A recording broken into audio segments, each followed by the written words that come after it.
Bila sebut Terengganu, ramai yang terus terbayang Kerepuk Leko, pantai yang indah dan suasana kampung yang tenang. Di bumi bertuah inilah lahirnya sebuah kisah yang cukup luar biasa. Kisah tentang jatuh bangun seorang insan yang membuktikan setiap cabaran mampu diubah menjadi kejayaan.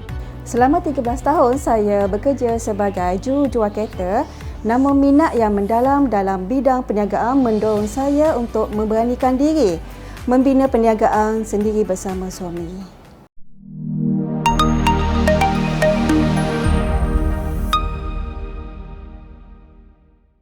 Ditubuhkan pada tahun 2017, perusahaan Kerepuk Leko Seri Tembesu meletakkan aspek kebersihan dan kualiti bahan mentah sebagai keutamaan mutlak.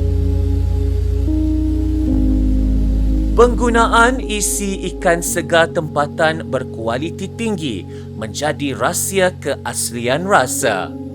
Setiap adunan dipantau bagi memastikan formulasi sentiasa konsisten untuk kepuasan pengguna. Kekuatan utama produk Seri Tembesu terletak pada kaedah pembuatan keropok secara tradisional serta adaptasi automasi moden bagi memenuhi permintaan semasa.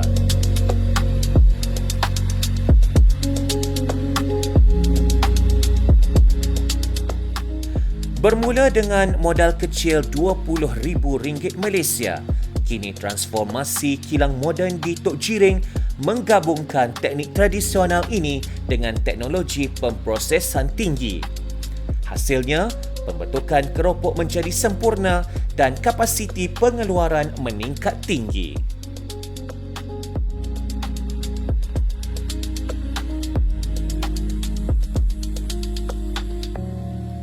Kini, syarikat mampu mengeluarkan hampir 500 tan metrik produk setahun.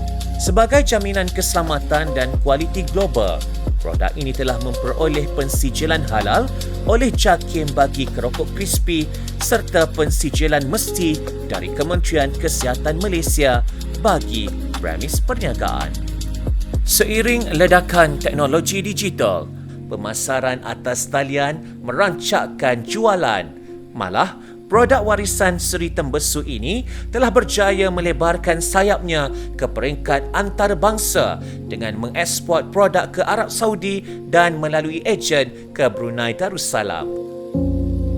Program My Agropreneur Perikanan, MyAP, merupakan satu inisiatif pembaharuan yang dilaksanakan oleh Jabatan Perikanan dalam menganjurkan kursus-kursus teknikal dan memberikan khidmat bimbingan. Di samping itu, kaki tangan Pejabat Perikanan Negeri juga turut menjalankan pemantauan secara berkala untuk memastikan usahawan sentiasa berdaya saing. Semoga syarikat Keropok Leko Seri Tembesu terus berdaya saing dan lebih berani menerokai peluang baharu demi mengembangkan perniagaan ke tahap yang lebih gemilang. Dengan penghasilan produk yang berkualiti, semangat keusahawan yang tinggi akan membuahkan hasil yang lebih baik. Semoga perniagaan syarikat ini akan menjadi idola kepada usahawan-usahawan lain di luar sana.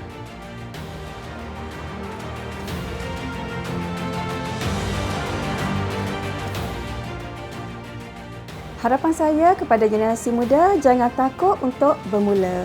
Industri perikanan kita mempunyai potensi yang sangat luas. Dengan usaha, kualiti, bimbingan jabatan yang betul, tiada apa yang mustahil.